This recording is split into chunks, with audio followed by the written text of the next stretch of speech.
ألا إن حزب الله هم المفلحون. وقال النبي صلى الله عليه وسلم لا تسبوا أصحاب محمد صلى الله عليه وسلم. وقال الشاعر ہم تخت یا تختہ میں سے ایک چنا کرتے ہیں، ہم تخت یا تختہ میں سے ایک چنا کرتے ہیں، ہم عجب و شان سے اس دنیا میں جیا کرتے ہیں. ہمیں حق بیان کرنے کا ملتا ہے اس وقت درس جب ہم ماں کی گود میں دودھ پیا کرتے ہیں. ہر قسم کی حمد و ثنا اس خالق اس مالک کے لیے جو سب کا داتا ہے، مالک ہے. مختصر حمد و ثنا کے بعد درود و سلام جناب محمد الرسول اللہ صلی اللہ علیہ وسلم کی ذات اقدس پر. حضرات، سب سے پہلے میں حضرت مولانا بہت ہی شفیق استاذ مولانا محمد نواز عاجز حافظہ اللہ تعالی ان کا شکر گزار ہوں کہ انہوں نے میں ادنیٰ سے طالب علم کو اپنی مسجد میں آنے کی دعوت دی. اللہ رب العزت ان کو ہر طرح کی خیر و عافیت فرمائے.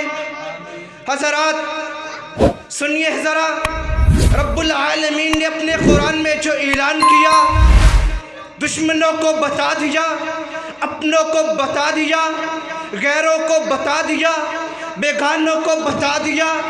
اللہ نے قیامت تک قانون بنا دیا. کیا قانون بنایا؟ اللہ نے کہا جو میرے صحابہ ہیں، جو آقا کے یار ہیں، جو مصطفیٰ کے دوست ہیں، اللہ نے کہا رضی اللہ عنہم ورضوا عنہ. میں اللہ ان پہ راضی ہو گیا، وہ مجھ پہ راضی ہو گئے. اولئک حزب اللہ، یہ اللہ کی جماعت ہے. اولئک حزب اللہ هم المفلحون. خبردار، یہ جو اللہ کی جماعت ہے یہی فلاح پانے والی ہے. حضرات ذی وقار سنیے ذرا، آج سیدنا ابو بکر صدیق رضی اللہ تعالی عنہ کے بارے میں بکواس کرتے ہیں، اعتراض کرتے ہیں. قرآن کو پڑھیے، اللہ کا قرآن کیا کہتا ہے؟ رضی اللہ عنہم ورضوا عنہ. اللہ ان پہ راضی ہو گئے، وہ اللہ پہ راضی ہو گئے. آئیے، ایک ذاکر بکواس کرتا ہے، کیا کہتا ہے سننے میں آپ کے سامنے وہ بات رکھنا چاہتا ہوں. کہتا ہے کہ جہاں حسین کی قبر مبارک ہے اس کے ارد گرد 40 میل قبر والوں کو عذاب نہیں ہوتا. میں نے کہا اس کی دلیل کیا ہے؟ کہتا ہے اس کی دلیل یہ ہے وہ حسین نواسۂ رسول ہے. میں نے کہا مان لیا، نواسۂ رسول ہے، میں مانتا ہوں. حسین ایمان والوں کے دلوں کا ایمان ہے، سکون ہے ایمان والوں کا. میں نے کہا مان لیا، وہ حسین اس کے قبر کے ارد گرد عذاب نہیں ہوتا کیونکہ وہ نواسۂ رسول ہے. میں نے کہا پھر میں مانتا ہوں، تو بھی ماننا کہ جو رسول اللہ کی قبر ہے اس کے ارد گرد تو ابو بکر بھی ہے، عمر بھی ہے، عثمان بھی ہے. ماننا پھر انہیں کیسے قبر کو عذاب ہوگا؟ ماننا پڑے گا تجھے بھی. میں مانتا ہوں کہ حسین کے ارد گرد جو، حالانکہ یہ حق بات نہیں ہے، جو ارد گرد قبریں ہیں ان کو عذاب نہیں ہوتا، میں مانتا ہوں. لیکن تو بھی یہ بھی مان کہ نبی کے جو ارد گرد قبریں ہیں ان کو بھی نہیں عذاب ہوتا. خود ہی بکواس کرتا ہے. تیری بات کا ہی جواب ہے کہ ان کے جو ارد گرد ہیں ان کے کیسے عذاب ہوگا. آئیے، ان کا دوسرا اعتراض، انہی کے امام باقر علیہ الرحمہ کیا صدیق کے بارے میں کہتے ہیں. آپ پوچھیں گے کہ ان کے امام نے حضرت ابو بکر صدیق کو کیا صدیق کہا ہے؟ میں کہتا ہوں ہاں ابو بکر کو صدیق کہا ہے۔ آپ کہیں گے یزدانی صاحب آپ نے کہا ہے کہ ان کے امام نے یہ صدیق کہا ہے، کیا دلیل ہے؟ میں کہتا ہوں آئیے ذرا سنیے نا، امام باقر علیہ الرحمہ کے پاس ان کا شاگرد آیا ہے، کہتا ہے امام صاحب ایک سوال ہے۔ امام نے کہا کیا سوال ہے؟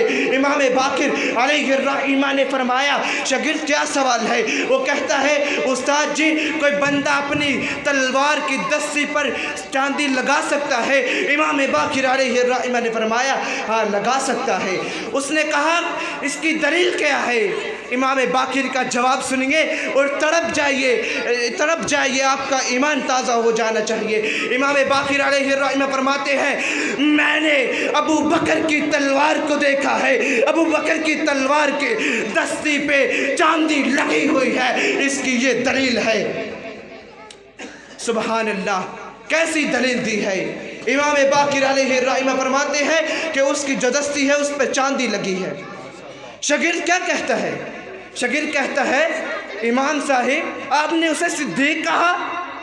امام صاحب فرماتے ہیں ہاں ابو بکر صدیق ہے، صدیق صدیق۔ امام صاحب نے 3 دفعہ یہ دہرایا الفاظ کہ ابو بکر صدیق ہے۔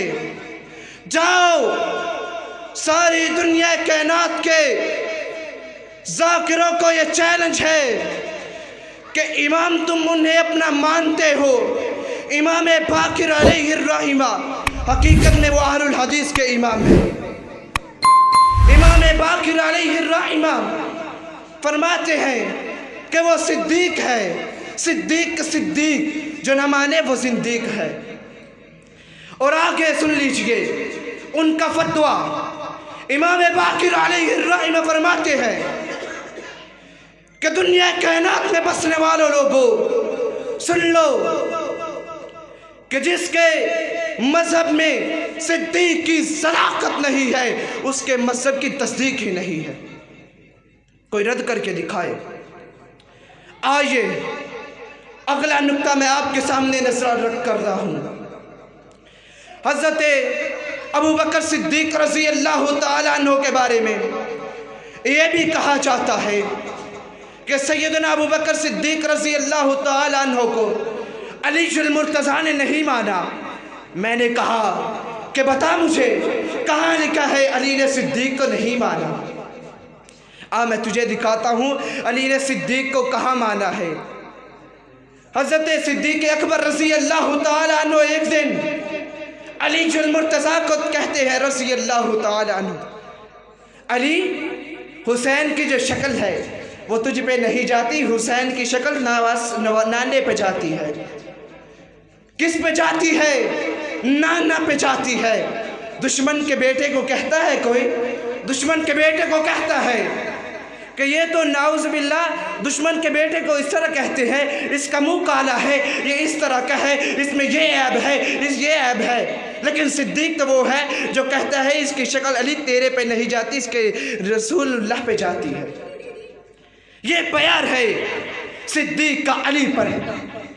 پھر میں آخر میں یہی کہنا چاہتا ہوں، جب میں ابو بکر لکھتا ہوں صداقت لکھا جاتا ہے، جب میں ابو بکر لکھتا ہوں صداقت لکھا جاتا ہے، جب میں عمر لکھتا ہوں عدالت لکھا جاتا ہے، جب میں عثمان لکھتا ہوں سخاوت لکھا جاتا ہے، اور جب میں علی لکھتا ہوں شجاعت لکھا جاتا ہے، پھر میرے ضمیر کی بات یہ ہے، میں کہا کرتا ہوں ہم نے ڈرنا کیا ہے، ہم تو جو بکواس کرے گا ہم اس کے سینہ پہ چڑھ کے ہم یہ اعلان کریں گے کہ علی کو بھی مانتے ہیں، صدیق کو بھی مانتے ہیں۔